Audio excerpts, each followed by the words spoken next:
En el marco del 160 aniversario de la ley hipotecaria, resulta oportuno destacar uno de los cambios más significativos acaecidos en su ya largo devenir y que se identifica con los procedimientos de revisión de la calificación. De esta manera, si en sus orígenes y durante mucho tiempo las calificaciones negativas y específicamente las resoluciones de la Dirección General estaban sustraídas, propiamente dicho, a una revisión judicial o jurisdiccional, es lo cierto que en la actualidad se ha superado ese modelo, como ahora diré, para instaurar una revisión judicial efectiva de las calificaciones negativas. Rescatando un poco los orígenes, he sabido que en un primer momento y durante mucho tiempo la revisión de las calificaciones en una primera instancia estaba sometida a su valoración por los presidentes de las audiencias territoriales y ulteriormente la última palabra la tenía la Dirección General. En definitiva, culminaba en la vía administrativa la revisión de una actividad de la propia administración donde se encuadraba el registrador. Esto representaba, sin duda, pues un ámbito de inmunidad de un sector de la administración, de inmunidad jurisdiccional, y cuando empezaron a soplar los vientos constitucionales fue necesario revisar ese modelo. La revisión tardó porque hasta el año 2001 no se produjo una modificación de todas estas materias, donde ya se instauró lo que estrictamente puede considerarse como revisión jurisdiccional de la calificación. A tal efecto, se genera, con ocasión de la Ley 24/2001, se crea un proceso especial, el juicio verbal del artículo 328, a través del cual, primero, estamos en el año 2001, a través del cual se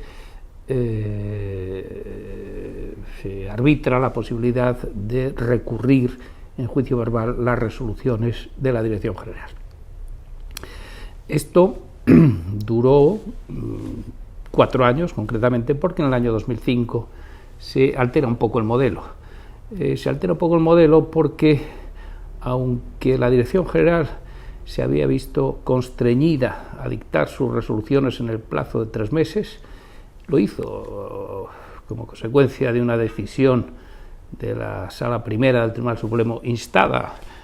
desde el propio Colegio de Registradores, propiciado el recurso de casación desde el Colegio. No dejaba de existir una duplicidad de trámite, primero recurso gubernativo ante la Dirección General y ulteriormente juicio verbal contra la resolución de la Dirección General, lo cual, bueno, pues dilataba ciertamente los trámites y era un poco, o resultaba en parte incompatible con la agilidad que exige el procedimiento registral y la decisión final de practicar o no practicar el asiento. Se instauró, por lo tanto, en el año 2005 la posibilidad de acudir al juicio verbal directo, que sigue actualmente vigente y existen las dos vías posibles, o bien iniciar el recurso gubernativo y posteriormente, en su caso, recurrir en el juicio verbal o acudir directamente al juicio verbal. También he de decir que se produjo una nueva modificación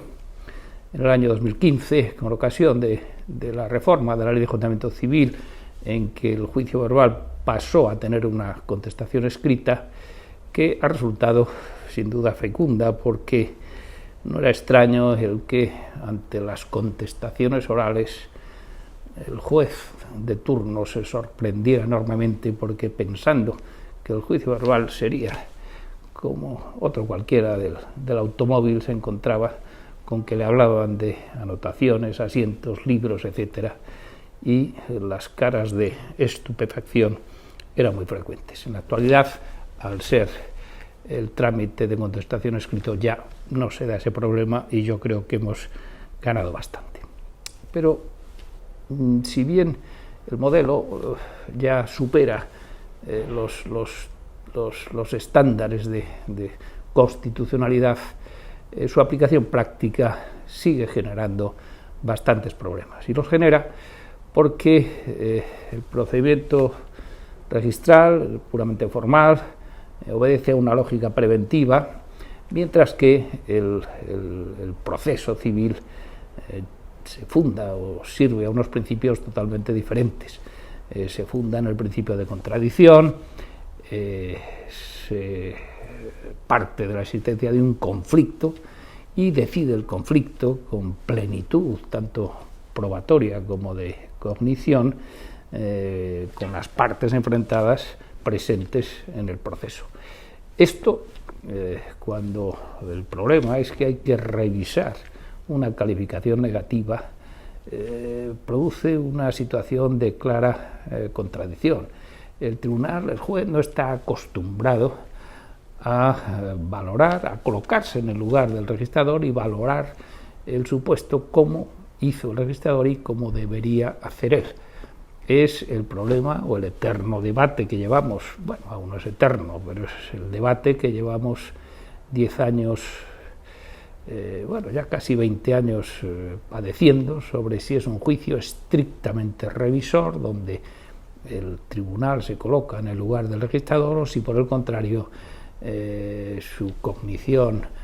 no es tan limitada como la del registrador, si se admiten nuevas pruebas, si el objeto no es estrictamente la revisión de la calificación, sino que puede ampliar a otros aspectos, porque en la práctica es muy frecuente que la lógica a la que atendía la calificación, que era evitar un hipotético conflicto, cuando se contrasta con la realidad del juicio verbal, se advierte que detrás no subyace conflicto alguno, que la prevención era innecesaria, y esto produce sin duda o agrieta sin duda ese carácter en la práctica, ese carácter estrictamente revisor. Y además a ello ayuda el que, por ejemplo,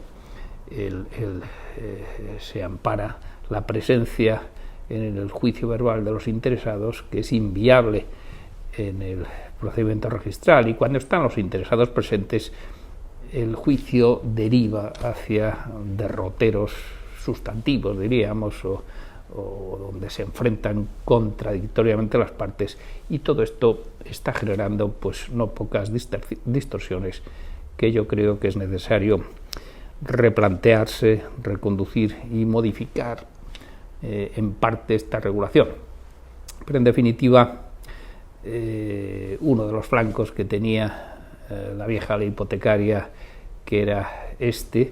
quizá uno de los flancos de inconstitucionalidad, de inmunidad de un órgano administrativo